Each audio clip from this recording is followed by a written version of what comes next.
Good afternoon. We'll call to order the City of Murfreesboro Board of Zoning Appeals regular meeting for May 23rd, 2012. Our first item on the agenda is a sign variance request, application S12026 by Mr. Matt Taylor of Site Engineering Consultants, Inc. for Polaris Hospital, requesting a variance from Section 25.25/24A22 of the City of Murfreesboro sign ordinance, which prohibits a sign placed in or over a public utility or drainage easement on property located at 1009 North Thompson Lane. Ms. Kerr, would you review that for us? Thank you, Chairman Young, members of the board.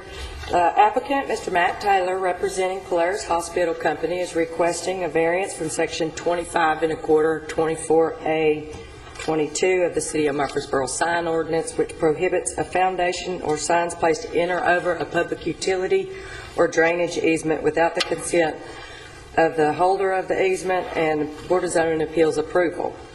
The sign is located at 1009 North Thompson Lane and is in the Gateway District Overlay 2. The applicant is requesting permission to erect one externally illuminated freestanding wall sign with 18 square foot of display area and an overall height of 3 feet 6 inches. The sign will be located within a 60-foot slope, drainage, electric, cable TV, gas, and water and sewer easement. The agreement for a sign in a City of Murfreesboro easement has been signed by the Director of Building and Codes, the City Engineer, Murfreesboro Electric Department, and the Murfreesboro Water and Sewer Department. A letter for approval for the sign placement within an easement has also been received from Atmos Energy, AT&T, Comcast, and Middle Tennessee Electric Membership Corporation. The applicant will comply with all other setbacks and regulations, and Mr. Matt Taylor and myself are both here to answer any questions that you may have. All right. Any questions for Ms. Kerr at this point? Hearing none, Mr. Taylor, anything you'd like to add to this application? Okay. At this time, we'll conduct the public hearing. Anyone present that wishes to speak for or against, please come forward. Seeing none, we'll declare the public hearing closed and open the floor for discussion or motion. Mr. Chairman, I'll make a motion to approve the sign variance request. Second. All right, we have a motion and a second. All in favor say aye. Aye. Any opposed? There are none. That application has been approved. Our next application is a variance request. It's application Z12027 by Mr. John Callow of the City of Murfreesboro Community Development Department for Grady and Mildred Bowen, requesting a 10-foot variance from the minimum required 30-foot front setback for principal structures, as stated in Chart 2 of the City of Murfreesboro zoning ordinance for property located in a residential multifamily zone at 624 North Academy Street. Matthew. Thank you, Vice Chairman Young. Good afternoon, Vice Chairman Young and members of the Board of Zoning Appeals. The first zoning variance application that we have today is located at 624 North Academy Street. As you mentioned, this is a similar request to what we've seen Mr. Callow request in the past. As you know, there are several properties each year with houses that are in need of reconstruction that Mr. Callow uses community development block grant funds to reconstruct those houses. And this property is located on the east side of North Academy Street, south of Evergreen and north of Jackson. The property is zoned RM12, and the property is big enough to build a house without setback requirements. However, without setback variances. However, as Mr. Callow typically does, he wishes to build the home in accord with the existing development that is in the area that predates our current zoning regulations. If he were to have to build it to meet the 30-foot front setback in this zoning district, it would be pushed back about 10 feet further back than the existing house is located right now. As you can see on the aerial photo here, here's the subject house. And with the exception of the one directly to the north that is pushed back a little bit, most of the houses in this block of North Academy Street line up fairly evenly. And Mr. Callow is looking to go back where the house, essentially where the house is currently located. So he's requesting a 10-foot front setback variance, and the house will be located approximately 20 feet from the front property line as opposed to the required 30 feet.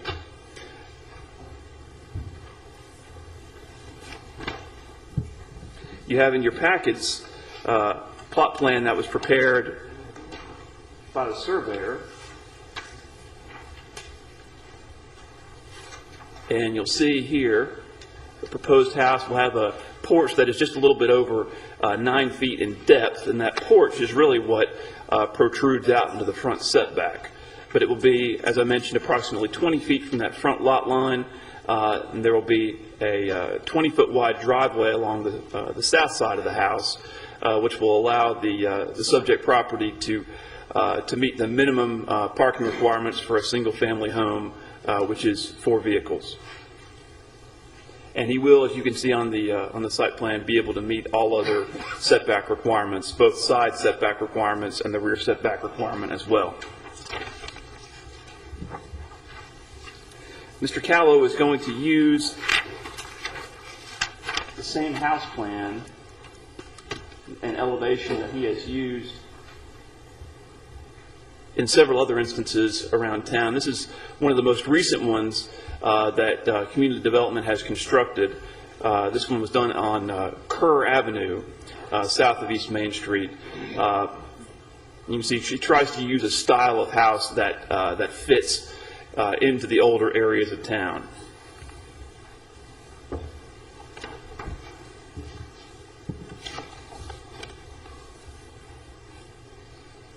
This is a photograph of the existing house that's there that will be completely demolished.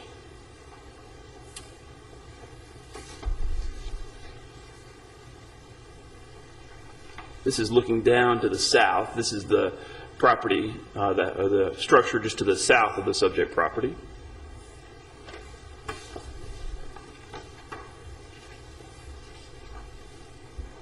And this is that structure directly north of the subject property. It's a multifamily building. And as you can tell, it's basically the only one that in the row of the several houses on that side of North Academy that is back further than approximately 20 feet. It's about probably 10 to 15 feet further back than the other houses that are adjacent to it.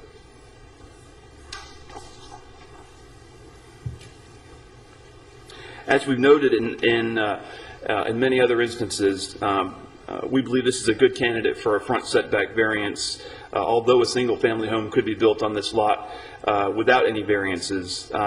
As I mentioned, the Community Development Department makes a concerted effort to build in harmony with the surrounding area. In addition, this request is generally consistent with the recommendations of the Manny Avenue Comprehensive Plan, which is used as a planning tool for the subject area by the Planning Commission, the Board of Zoning Appeals, as well as the Planning and Engineering Department.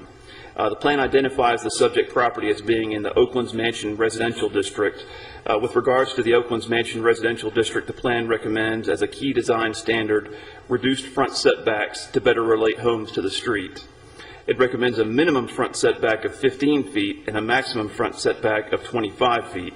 The applicant proposes a 20-foot front setback on the subject lot, which is within the recommended range of the plan. And as I've noted in many instances before, the plan notes that the suburban zoning requirements that are currently in place are not conducive to the redevelopment of the older, more urbanized areas of the city. With that, I'll be happy to answer any questions, and Mr. Callow is in attendance if you have any questions for him.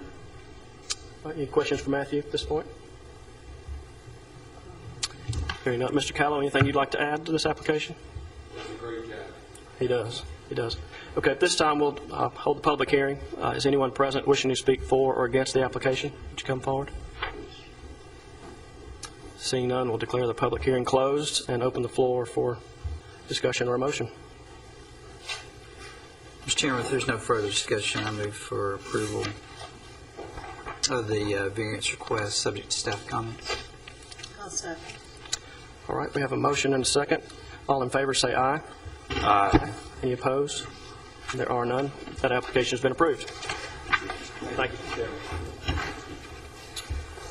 Our next application is Z12028 by Mr. Larry Sims, requesting a variance from Section 25E1A of the City of Murfreesboro zoning ordinance which states that accessory structures on interior lots in residential zoning districts shall be no less than 5 feet from any side lot line. The applicant is seeking a 2-foot variance to the minimum required 5-foot building setback for an addition to an existing accessory structure on property located at 537 East Main Street in a residential single-family zone. Matthew. Thank you, Vice Chairman Young. The subject property, as you mentioned, is located at 537 East Main Street, which is located on the north side of East Main Street in between Highland and University. Property is zoned RS10, and it's also located in the Historic District overlay. The applicant has an existing accessory structure that is adjacent to his pool, and I'll show you the aerial photo. Here's the applicant's property here. There's his house and his pool, which is in the northwest corner of the subject property. And there's an existing about 160, 170 square foot accessory structure along the west side property line adjacent to the pool that is enclosed within a fence that goes around his pool. It's a small pool house. The structure was built according to the applicant in the mid-70s and was constructed closer than the minimum 5-foot setback, which is, I don't know what the requirements would have been back when it was constructed, but today's requirements would require that structure to be at least 5 feet from the side property line. The applicant would like to add on to this accessory structure 468 square foot addition, and he would like to keep it in line with the existing structure as it relates to the western property line. In other words, if he were to meet the 5-foot setback requirement for the addition, he would have to jog the building in 2 feet and build it uneven with the existing structure.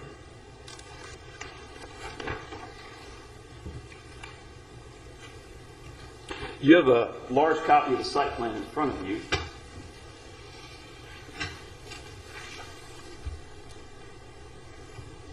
And I put that up on the board right now. You see here is the applicant's proposed addition, which he, as I mentioned, would keep in line with the existing structure.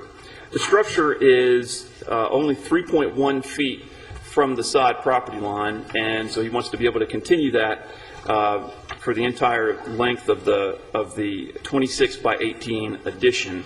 So he's requesting a 2-foot variance to that requirement that it be 5 feet from the side property line. It's my understanding from the applicant that this, the expansion to this existing accessory structure would be used for his, for a member of his family's artwork, and I believe she has a hobby which he would like to give her some space to work on that hobby. And so it will be used as a hobby shop / studio. The applicant points out in his write-up that the existing building was built 37 years ago, long before he took ownership of the property. He also states that, in his opinion, approving the variance would not be detrimental to other property in the area. And just to kind of give you a tour of the property and of the property next door,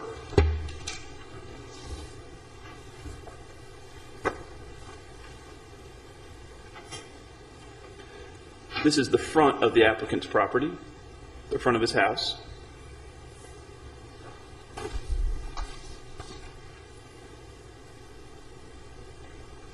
This is looking back along his, along the west side of his house. Focus that again. You can see that the existing building is obscured by vegetation.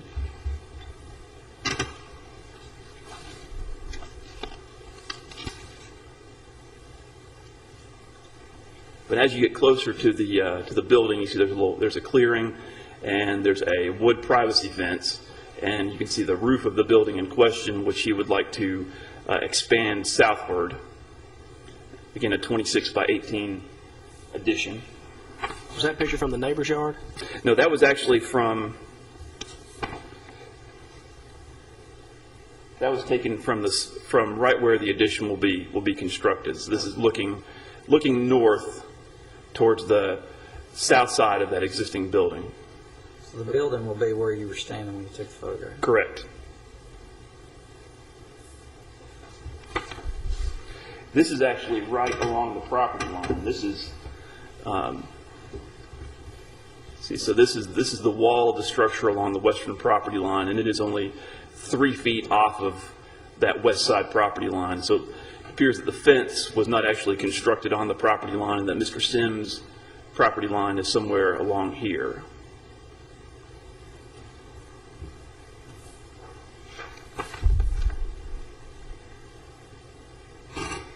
And this is a view of the property to the west, which would be in closest proximity to the proposed addition.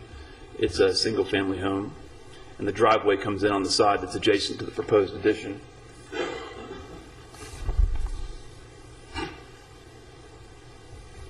And this is just another view looking down that driveway. There's the structure in question that he would be adding on to. You'll notice in my agenda materials that I mentioned that the Building and Codes Department has a minimum separation requirement from property lines of 5 feet. Mr. Sims, and I was not aware of this when I wrote these staff comments. Mr. Sims actually appeared before the Construction Board of Adjustment and Appeals back in April and was approved for a variance to the Building and Codes requirement, provided that he meets certain fire rating requirements. So the recommended condition is no longer applicable because Mr. Sims has taken that step. With that being said, I'll be happy to answer any questions. Mr. Steve James of James & Associates Residential Designers is here today filling in for his client, Mr. Sims. Thank you, Matthew. Any questions for Matthew at this point? Thank you. Well, this extension, it looked like the fence cuts off at the end of the extension. Will that just be removed, or will there be a fence that buffers that on down the property line? Or he will need to enclose the pool area. So I haven't had that discussion with him, but I would imagine that the fence will probably be reconstructed south of the proposed addition. Mr. James may be able to clarify that. He said he has, in case you didn't hear that, he said he has not discussed the fence with Mr. Sims. But that the pool area has to be fenced in. Any other questions? Mr. James, anything else you'd like to add to the application? Okay. At this time, we'll conduct the public hearing. Anyone present wishing to speak for or against the application, please come forward. And seeing none, we'll declare the public hearing closed and open the floor for further discussion or a motion.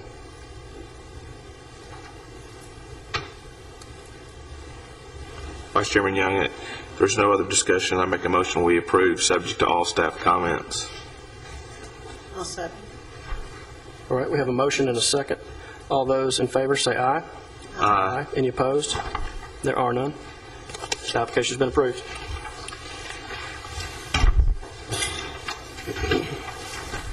Our next application is a special use permit request. It's application Z12029 by Mr. Douglas Young and Mr. John Moss for First Presbyterian Church, requesting a special use permit for the expansion of an existing institutional group assembly use in a general office district residential zone for property located at 210 North Spring Street. The request pertains to the construction and use of a columbarium on the church grounds. Matthew. Thank you, Vice Chairman Young. As you mentioned, the subject property is located at 210 North Spring Street, which is the northeast corner of Spring and College. It's currently developed as First Presbyterian Church. The church is making a request for an expansion of their existing institutional group assembly use. As you know, institutional group assembly is the broader category that churches and other places of worship fall into. And the request pertains to the construction and use of a columbarium on the church grounds. Now, I have, when the applicant, Mr. Young, approached me about this several weeks ago, I was not very familiar with columbariums, admittedly, and I have learned quite a lot over the last few weeks. So if you bear with me, I'll give you some detail on this application. First of all, let me show you an aerial photograph of the property. As I mentioned, it is on the northeast corner of Spring and College. There's the existing church sanctuary and other ancillary buildings used for the church. There's the church canopy off of College Street. There's a small courtyard area here that has some planters, and that is where the applicants would like to construct the columbarium. The area has a variety of residential, commercial, office, institutional uses. As you know, it's located very close to downtown, where there is a mixture of uses. The last time the church was before the Board of Zoning Appeals was in 1996 for an expansion to the church building, or to the church building. And as I mentioned, the church wishes to construct a columbarium here. And I think that one of the things that I can do to best illustrate what they're looking to do is there's an exhibit back here that, if you'll bear with me, I'd like to get and put on my camera.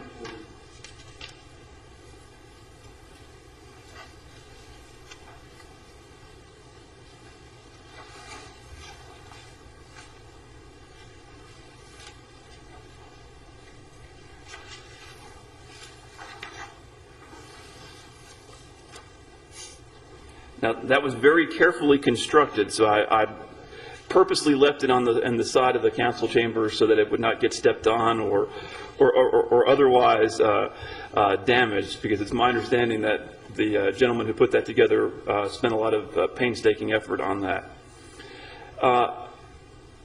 Essentially, what they're looking to do is to build a 3.5-foot wall, about 25 by 30 total, but it's not a perfect rectangle. It's, as you can see by the exhibit that you have before you, it's not a perfect rectangle. It's got some angled walls. As I mentioned, it'll be about 3.5 feet. A columbarium is a place for the storage of urns for cremated, for the ashes that are the end result of cremation. And there will be what Mr. Young has described to me as niches, in which the urns will be placed and then put in the wall, and then on the wall there will actually be a plaque in remembrance of that church member whose cremated ashes are placed in the wall. He says at this time they're looking at having enough room in the wall for just a little bit under 100 church members, and they believe that that will last a number of years, but in the future there could be the possibility of additional niches put in the wall. In addition, I want to correct something that I mentioned in my staff comments.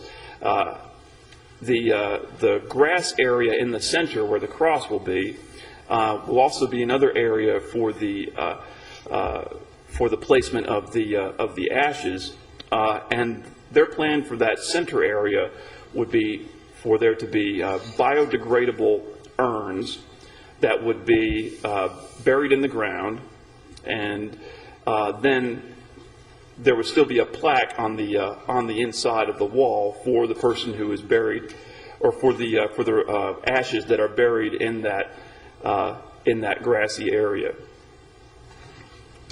I had mentioned in my staff comments that the ashes would be sprinkled in that area, but that's not the case, and I just wanted to correct that. A photometric lighting plan was not required for this request, because the only lighting that the applicants are proposing are some foot-level lighting for people to be able to walk there and not trip. One thing that the applicant did mention to me, one change to their application, they are planning to have one light that shines at the cross, but that light will be directed towards the building. It will not be shining out from the property. It will be shining in towards the property. Some of the existing planters will remain. Others will have to be removed, but they do have a kind of a landscaping program to go along with this, where there will be some additional landscaping and planters placed around the columbarium. The columbarium is included in the zoning ordinance's definition of cemetery. And the zoning ordinance states that accessory uses to institutional group assembly uses that would otherwise require a special use permit are required to come to the Board of Zoning Appeals for a special use permit as well. And the property is zoned OGR, Office General District Residential, and both institutional group assembly uses and cemeteries are required to have a special use permit from the Board of Zoning Appeals in the OGR zone. So the applicant is requesting a special use permit for the expansion of the institutional group assembly use for the construction of the columbarium. And this would cover not only the construction, but this new accessory use that's being introduced to the property. The board should note that the applicants only propose the storage of cremated ashes and that no other types of human remains are proposed to be stored on the church grounds. So it's only the ashes. Now I've got some photographs to show to you. This is an artist's rendering of the proposed columbarium.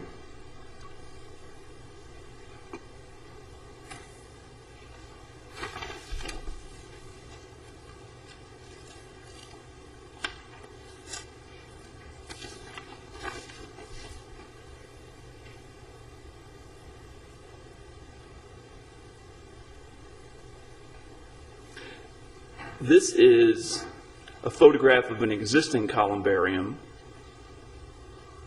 that the applicant provided as an example.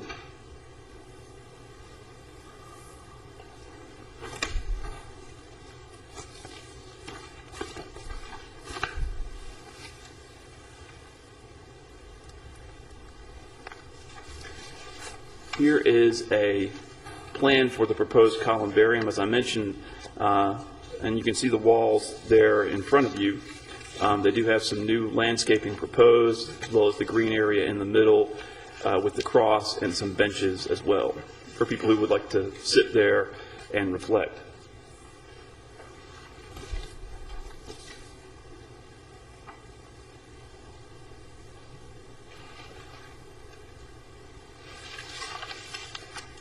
These are elevations of the four sides of the columbarium.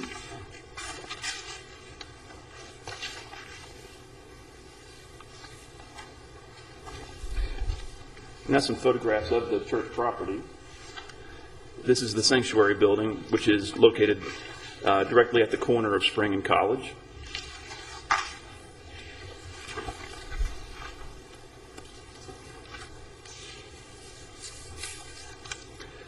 These are the planters that you saw on the aerial photograph. This is the little alcove where the columbarium is proposed.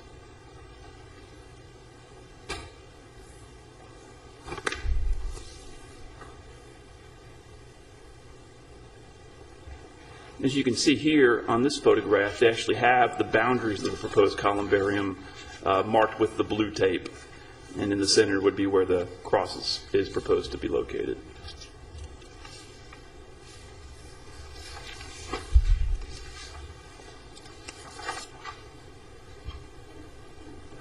And just some additional photographs of the property. This is the drop-off canopy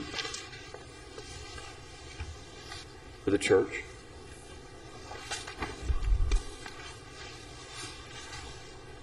This is looking further east down College Street.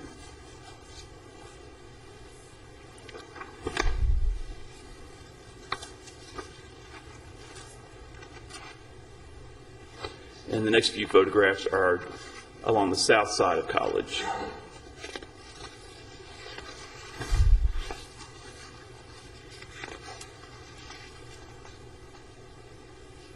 Directly across from the church itself.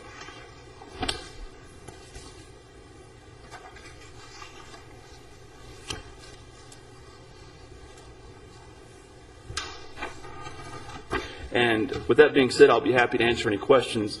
Mr. Young and Mr. Moss are both here. If you have any questions for them, and I believe they actually have an example of one of the niches that would go into the wall. But I'll be happy to answer any questions as well, either before or after the public hearing. Okay, thank you, Matthew. Any questions for Matthew? Quickly, are there any of these in existence currently, or has a BZA seen these? In my time, it's the first time that we've had one come to the Board of Zoning Appeals. It's my understanding from Mr. Young that there is an existing columbarium inside St. Paul's Episcopal, which is just a block or two away from the subject property. Okay. Thank you, Matthew. Mr. Young or Mr. Moss, something you would like to show us? Mr. Chairman, I'm Doug Young. I live at 1746 Somerset. I have Mr. John Moss, our committee chairman, and I have the senior pastor, Mr. John Hinkle, here to answer any questions. This is unique to all of us here. The city has not really seen one before. John, you're going to have to get this thing out of here.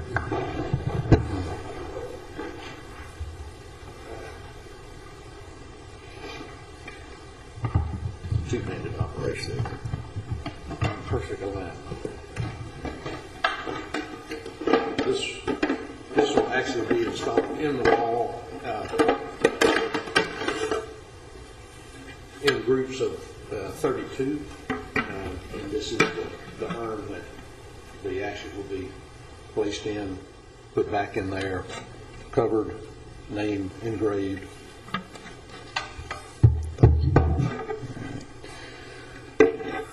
As you can see, our model really gives you a good perspective on what it looks like. The wall is 3.5 feet, and there's a course of stone along the perimeter of the bottom of the church that will height-wise match up to this. And it will be open, as you can see, and there's a center green span in the middle. The inside will be pavers, very similar to what's on our plaza out here. Everything will be brick, capped with stone, and long-lasting. We've got enough niches in there for 100 years, probably, if you used all the niches available. So I don't think we'll be coming back for a while. Okay. But if there's any other questions, I'll try to answer them. And we have Mr. Moss put this whole thing together for us. He spent a lot of time and effort building that by hand. I'd hate to think what an engineering firm would charge us to do that. So you wouldn't be coming back in your lifetime? Yes, sir. In fact, I told Mr. Blomley that I didn't know what a columbarium was either, but now I'll be buried in one. So.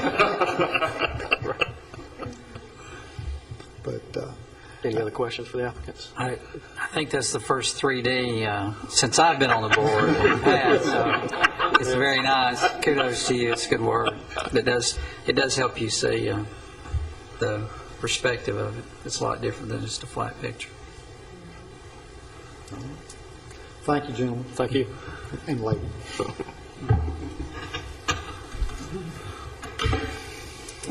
Gathered materials. At this time, we'll hold the public hearing. Is there anyone present wishing to speak for or against the application? Please come forward.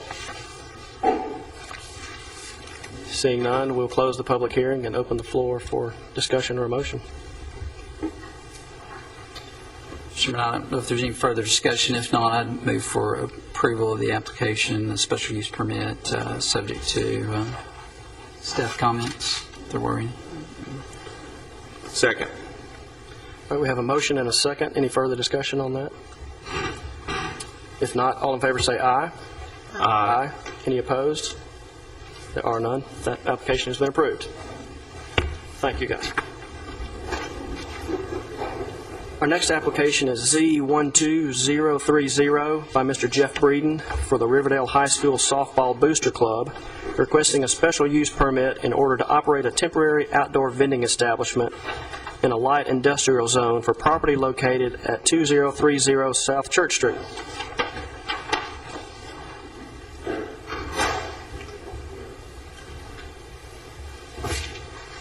Mr. Wally. Thank you, Vice Chairman Young. This application, as you mentioned, is at 2030 South Church Street. It's a zoned light industrial. This is the fourth year that we've received an application for a seasonal fireworks retailer at the subject property. It's the location where the old fireworks supermarket building burned down back in 2008, I believe. The manner in which the applicant would like to operate is essentially the same as in previous years. So I won't go over all the details. He is only requesting permission for the July 4th season. If the board approves this application, staff recommends the following conditions. Certification should be submitted that the tent is flame resistant or treated to be flame resistant. Fire extinguisher should be kept on site at all times. The city's fireworks ordinance should be posted on site. No fireworks are to be set off on site. All signage must comply with the city's sign ordinance. The site must pass an electrical safety inspection prior to opening for business. An electrical permit must be purchased from the Building and Codes Department in order to obtain this inspection. The tent must meet all minimum building setback requirements for the LI zoning district, and a tent permit must be obtained for the tent.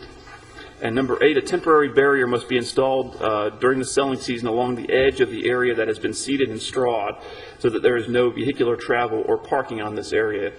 As you'll recall, that is the area where the building used to be. As part of the cleanup efforts, that was required to be seeded in straw, and each year we've required them to erect a physical barricade so that no parking or other type of traffic is occurring on that grassy area. And they usually take care of this by putting up a silt fence along the edge of that grass. With that being said, I'll be happy to answer any questions before or after the public hearing, and Mr. Breeden is in attendance if you have any questions for him. Thank you, Matthew. Any questions for Matthew? If not, Mr. Breeden, anything you'd like to add to this application? He's shaking no. At this time, we'll conduct the public hearing. Anyone present wishing to speak for or against, please come forward. Seeing none, we'll close the public hearing and open the floor for discussion or a motion. Mr. Chairman, I'll make a motion to approve the request with the 8 conditions set by the staff. Second. All right, we have a motion and a second. All in favor say aye. Aye. Any opposed? There are none. That application has been approved. Thank you. Our next application is Z12031 by Ms. Kathy Bitter for B&B Fireworks, LLC, requesting a special use permit in order to operate a temporary outdoor vending establishment in a commercial highway zone for property located at the southeast corner of South Church Street and Southeast Broad Street. Matthew? Thank you, Chairman. Vice Chairman Young. This is another application that we've seen numerous times over the past. Property that's located on at the southeast corner of Broad and Church. It's a vacant piece of property. The northern half of it is asphalt, and the southern half is gravel. The parcel lines that show up on this parcel map, on the GIS parcel map, do not match the actual survey of the property. You see the property line actually cuts through the McDonald's parking lot. According to the survey that was provided by the applicant's surveyor, that is not the correct location of the property line. The property line actually follows along the edge of the McDonald's parking lot. This particular site, we've had an application approved for a seasonal fireworks retailer from 1997 through 2011, so the past 14 or 15 years. And the applicant is requesting permission for the July 4th selling season only for this year.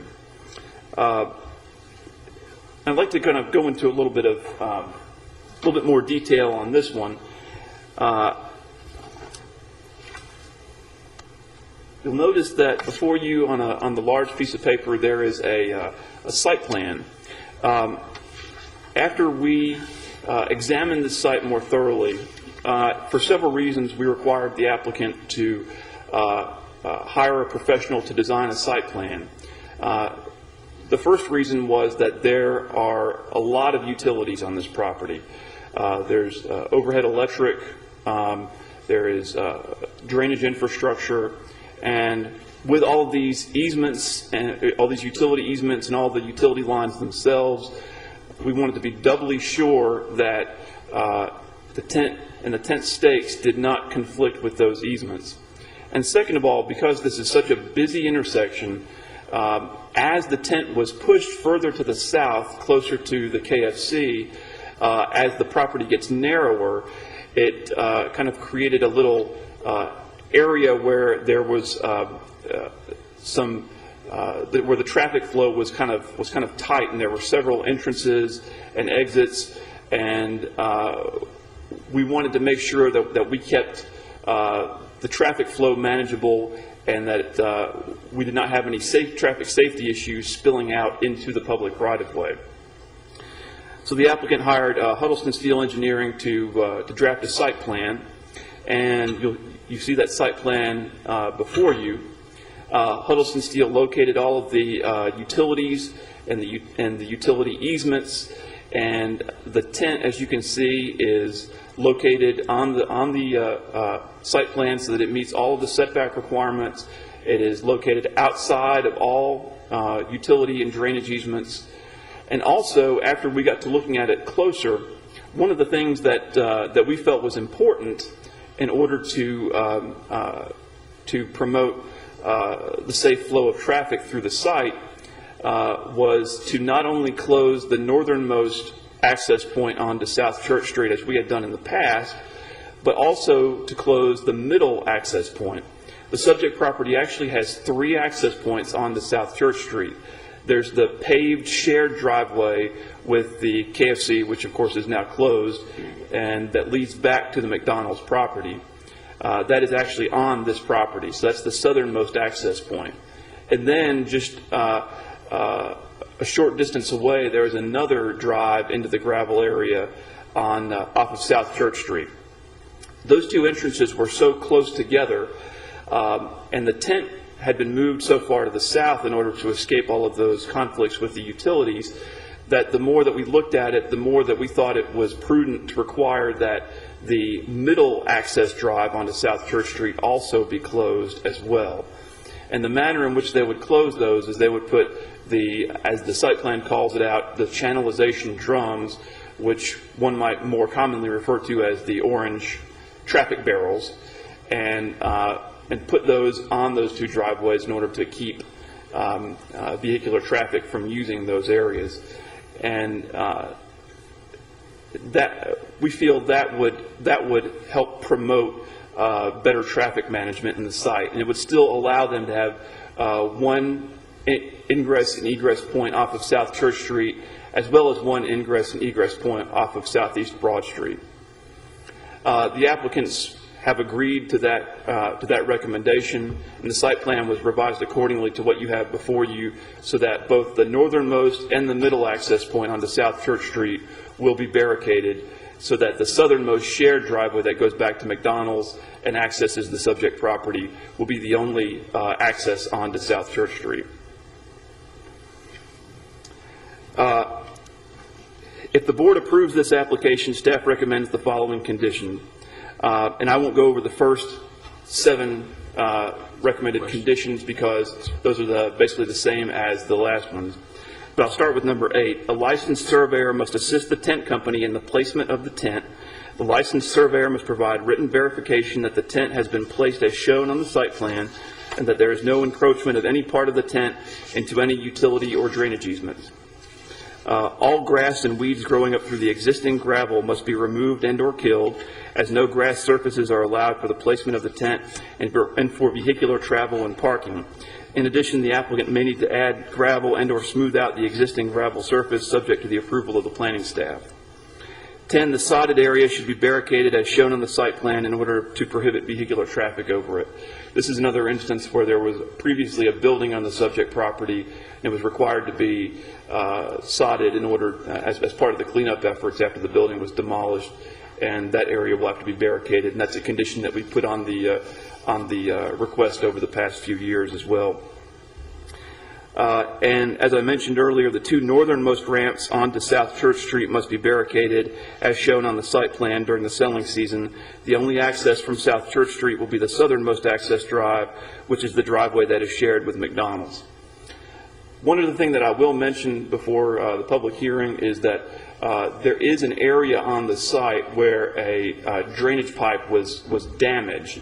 And you might have noticed as you've driven by this site, and I brought this up at last year's BZA meeting as well, the city engineering staff has put a chain link fence around that area where there is a hole in the drainage pipe. And that chain link fence seems to have served as a good barricade to keep the public from going in the area where there's a hole in that drainage pipe that's just below the surface of the ground. And so that barricade has worked over the past year, and we don't foresee any problems with that area where there's the exposed pipe. With that being said, I'll be happy to answer any questions before or after the public hearing, and Ms. Bider is in attendance today as well if you have any questions for her. Right, any questions for Matthew? Matthew, a couple of questions about this access. Is the access that's shared with McDonald's, is there a curb cut to get into that, or is that, I don't... Yeah, let me show you the aerial photo here.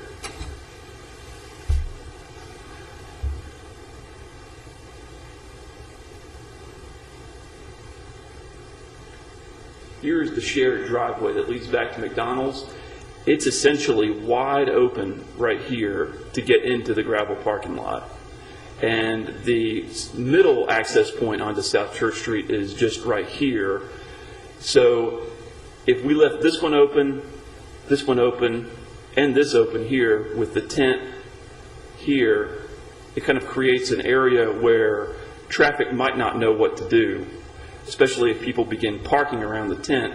Whereas if this is closed off, it leaves a lot more room for parking and for vehicles to maneuver. And that picture takes care of my second question, because you'd said there was access on Southeast Broad Street, but I couldn't see it on this, but we're talking about the entrance that's at the north of the property side, just out of the picture there. Correct. Or is it all that? Is there cuts all along there, or is it where the arrow is? Only right here. I believe this at one point may have been a curb cut onto Southeast Broad Street, but it's been closed permanently with a sidewalk, and so this is the access right here onto Southeast Broad Street. So basically, they're going to have to avoid that area there and come back to the 10 if they interact. Correct. They can either go around it here or down here. Okay. Thanks. Sure. Anything else for Matthew? If not, with the applicant, Ms. Bider, you have anything you'd like to add to the application? Okay. Thank you. At this time, we'll conduct a public hearing. Anyone present wishing to speak for or against the application, please come forward. And seeing none, we will close the public hearing and open the floor for discussion or a motion. If there is no discussion, I'll make a motion that we approve, subject to all staff comments. I'll second. All right, we have a motion and a second. All in favor say aye. Aye. Any opposed? There are none. That application has been approved. Thank you. Our next application is a special use permit amendment request, application Z12032, by Mr. Philip Head of Waller, Lansden, Dortch, and Davis, LLP, for Verizon Wireless Tennessee Partnership, requesting an amendment to a special use permit that was approved on August 25, 2010, allowing the establishment of a telephone or telegraph facility in a commercial highway zone for property located at 1200 Conference Center Boulevard. A condition was placed on the special use permit that any equipment and/or antenna for future carriers to be installed on the roof of 1200 Conference Center Boulevard must not exceed the height of the parapet wall. The applicant seeks an amendment of the original special use permit in order to install wireless communications equipment that exceeds the height of the parapet wall. Matthew. Thank you, Vice Chairman Young. The subject property I know all of you are familiar with, but I'll show you an aerial photograph of the property. It's 1200 Conference Center Boulevard. It's the Embassy Suites Hotel and Conference Center, located just to the southwest of Medical Center Parkway and just to the northwest of the Avenue Shopping Center. You'll recall that back in 2010, Clearwire made a request for a special use permit in order to co-locate on the roof of the Embassy Suites Hotel. And they were not looking to build a tower. This was actually a way to avoid building an additional cell tower. They were actually looking to put their equipment on the roof, and this is one way that you'll find that carriers are trying to be creative in not having to build additional towers. The use of a telephone or telegraph facility, which is how it's classified in the zoning ordinance, requires a special use permit from the Board of Zoning Appeals. So even if there is no cell tower that accompanies it, the establishment of the use of a telephone or telegraph facility in the CH zone requires a special use permit. When Clearwire came before the board back in August of 2010, they presented evidence to the board that showed that the equipment that was going to be mounted on the roof of the Embassy Suites was going to have a minimal impact on the surrounding areas, and that it was going to be a great distance away from the actual building before anyone would actually be able to see the equipment on the roof of the tower, or excuse me, on the roof of the building. I believe that at its greatest point, the equipment was 2 feet 3 inches above the parapet wall. However, the Board of Zoning Appeals, after some discussion at that meeting, decided that, and I'll read condition number 3, any equipment and or antenna to be installed by future carriers after Clearwire on the roof of the building must not exceed the height of the parapet wall. Any equipment and or antenna for future carriers proposed to exceed the height of the parapet wall must come back to the BZA for an amendment to this special use permit. And that's what the applicant is doing, because there are some elements of the equipment that they're looking to install on the roof of the Embassy Suites that will actually exceed the parapet wall, the height of the parapet wall. But just to kind of clarify, after looking back at the minutes and reviewing the 2010 application, the board was concerned about future carriers on top of the building and kind of wanted to take them on a case-by-case basis if they could not meet that condition, because the board expressed concerns more about the visibility from the ground rather than setting an actual maximum height above the parapet wall. And so that the board can review it on a case-by-case basis, this condition was placed on the approval. And so staff has worked with the applicant to come up with solutions for this application to be as much in line with the intent of the board's original approval back in 2010. One thing that I will mention is that Clearwire never installed the equipment after their approval in 2010. So there's actually no wireless equipment on top of the Embassy Suites right now. Verizon, which the applicant represents, would be the first wireless carrier on top of the Embassy Suites.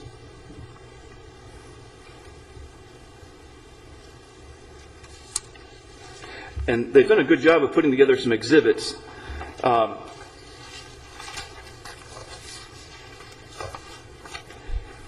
Here, this is zoomed out quite a ways, but what they're showing here, and this is the actual roof of the Embassy Suites. The equipment shelter is proposed to be located on the side that faces the interstate, and there will be antenna located on the side that faces the interstate, the side that faces the avenue, and the side that faces Medical Center Parkway.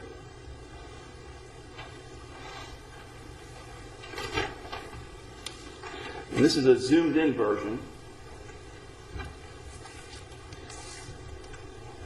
And this is the side that faces the interstate. You'll see that there is an equipment shelter, and they're proposing to construct the equipment shelter of the same stucco material that of a stucco material to match the existing building. So what they're actually trying to do is to construct a separate structure on top of the Embassy Suite so that it won't look like an equipment shelter. It will actually look like a separate stucco structure that will match the existing building. As you can see, this red line symbolizes what they're calling cable trays, which will extend along the side of the building, holding the cables that will link up to the antenna on the three sides of the building. Now, staff discussed the cable trays with the applicant, and our desire to see them painted to match. They're going to be kind of encased, and to have the encasement painted in the same color to match the building. And they have agreed to do that, and the plans reflect that commitment. And you can see that there are lines from the cable tray going to those three sides that I mentioned before. And what they will actually do in mounting the antenna, they will take off the existing stucco walls on the parapet wall, because those stucco walls are not compatible with the antenna. They will mount the antenna inside the wall and replace the outside of the parapet walls with new stucco paneling that will match the rest of the building. So they're going back with the same type of exterior finish, the same type of exterior material. They will be constructed of a material, though, that will be I think they call it RF friendly for the antenna that are mounted on the inside of the building.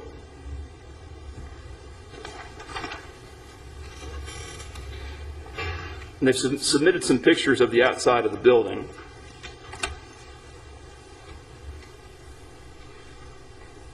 What they're calling Building Face 1, this is the entrance to the hotel. The shelter will actually be located on this side, which is the side facing the interstate, if you look out back here.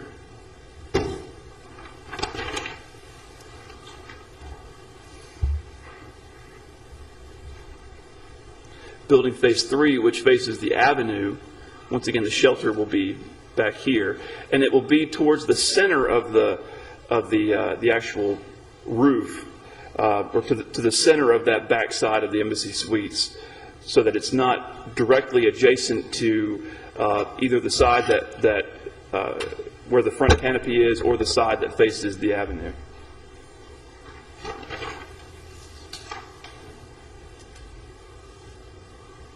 And this is what they're calling Building Face 4, which is the side that faces, I've looked at this so many times, I've got a... That's the interstate, isn't it? I believe that's the side that faces the interstate. And so the equipment cabinet will be located right here in this area. And because the parapet wall is not of an even height around the entire building, it will actually be of varying distances or varying heights above the parapet wall. In some instances, it will be about 7 feet above the parapet wall from a distance. In other words, right where it is adjacent to, it's only about a foot above the parapet wall. But further down the building, where the parapet wall is lower, it's actually about 7 feet higher. But the applicant has provided the building elevations that show the distances from the building where the equipment shelter will actually be visible. And as you can see, that distance ranges from between 647 feet to 1,643 feet. So it's quite a distance away from the existing building. Plus, what they're doing is they're measuring from the line of sight to the equipment shelter, and the equipment shelter, as I mentioned, will actually be constructed of a stucco finish in order to blend in with the building. So what you'll be seeing will not actually be a mechanical-looking piece of equipment. It will actually be like a separate stucco structure on top of the building itself. And if any of you are curious what the top of that building actually looks like, I will preface this by saying I did not take this picture. This picture was provided to us. That is a picture of the actual roof If we could still do ride-arounds, well, we've been allowed to go on top of the Embassy Suite hotel. I may have to consult Mr. Ives. Maybe you would have had to sign a waiver. I'm not sure. Construction hat, maybe.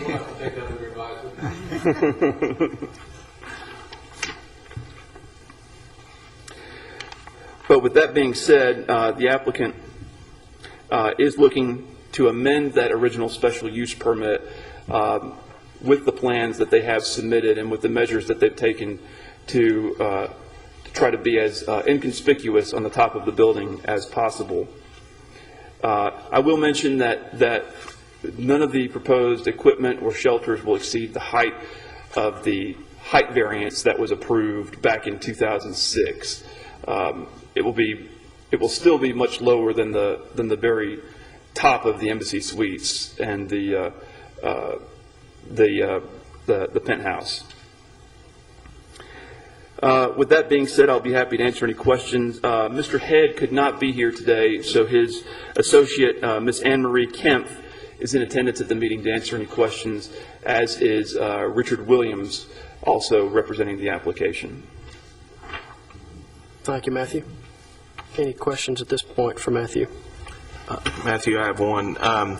My understanding, if I understood your explanation of this, is that the antenna is mounted to the exterior wall. Is that a correct statement or an incorrect statement? They take the exterior wall panel out, and then they mount the antenna on the inside. Like you got the wall panel that faces the inside of the wall, and the wall panel that faces the outside. It will actually be inside of the wall. Okay, so it's not attached to the equipment shelter. That's correct. Okay, so these lines of sight that are proposed in our packets are with respects to the storage shelter, but not the antenna itself. Is that a correct statement? That's correct. So my question to you is the antenna, is the storage shelter at a greater height than the antenna, or is the antenna at a greater height than the storage shelter? Now, I'm not certain about that. Now, one thing that I do want to reiterate is that the antenna will not be visible. At all? That's correct. Now, okay. That's my understanding. Is that a correct statement? Okay. Well, then it's a moot point. They will essentially be mounted behind stealth paneling on the outside of the wall. Those new panels that will be put in will be made to match the existing building. The only difference between the existing stucco panels that are there now and what they propose is that the new stucco panels will allow the signal, the frequency, to penetrate the wall. Would that be fair? So essentially from the outside, you shouldn't theoretically be able to tell the difference. Right. As far as the antenna go, I should clarify. Okay. Anything else for Matthew? Which was our concern, I think, a couple years ago, was how many sprouting antennae were we going to see from the hotel and how that might proliferate if we didn't have some sort of control over it. But what I'm hearing is that that's the whole purpose of the structure and the mounting of the cables inside these channels to basically conceal, or what we call on the towers, I guess, stealth, what's actually going on there. I mean, that's correct. They have been they have gone to they have understood the concerns of the board and working with Mr. Head over the last several months, and they have made a concerted effort to try to keep with the intent of the original approval. So the antennas on the other sides that the cabinet will run the wire to, we're saying, are not in the line of sight. Just this cabinet that will be built. Just the cabinet and the cable tray, which will be won't be obvious what it is. Okay. And I'm sorry, did I hear you also say, and it may be in the staff comments, but I don't see it, that the applicant, or not the applicant, but anybody else who would want to co-locate would have to come back before the BZA? I mean, that hasn't changed with this application, is that correct? That's correct. Is that in here? That is, if you look at the Included in the application or in the materials is my letter from 2010, which lists the conditions of approval for 2010. And that condition of approval that I read, which is number 3, does not change. And if future carriers cannot meet that condition, as Verizon was not able to, they will be required to come back before the board, and they will be urged by staff, just like Verizon was, to strive as much as possible to meet the intent of that original approval. What's the status of the Clearwire approval, since they never constructed those improvements? I talked to Ms. Kelly Jacobs, who was with the firm that represented Clearwire back in 2010, and I think she stated that the project just fell through and that Clearwire decided not to move forward with the work. I mean, how long can they decide to reignite that project and come back and use that permission? Special use permit would be good indefinitely. There would be there's no expiration date. It's there date for them to use at whatever point. That's correct. They decide to, and they would coexist with Verizon should Verizon go ahead and move forward with this. That's correct. And one thing that we did receive from the applicant was a letter from a structural engineer that the roof has the capacity to hold the improvements that the applicant is proposing, and that's certainly something that for any future carriers that we would be looking to get a statement of that also, so that we can ensure that the building is structurally sound for the proposed improvements.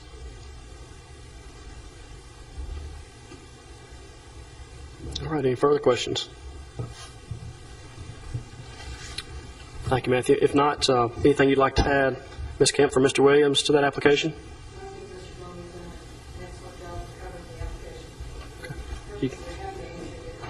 Okay. Any questions from the board for the applicants? All right, if not, we'll conduct a public hearing. Anyone present wishing to speak for or against the application, please come forward.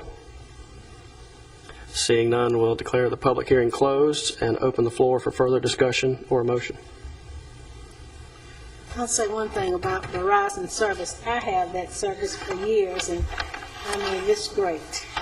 Great service. And with that, I'll make a motion to approve the amendment request.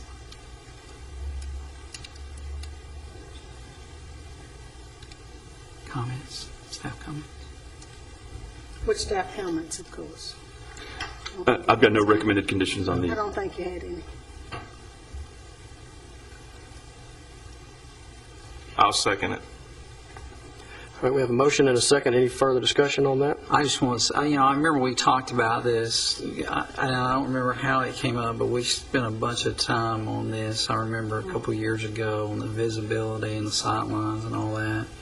Having said that, I mean, it looks like this application, I mean, that was really our only, we still want to come unsightly, I think, was our biggest thing. And even though we do have something that exceeds the height that we approved prior to this, it's in a much different fashion and form than what we told Clearwire. I think that was just a straight antenna that we were going to be looking at up there.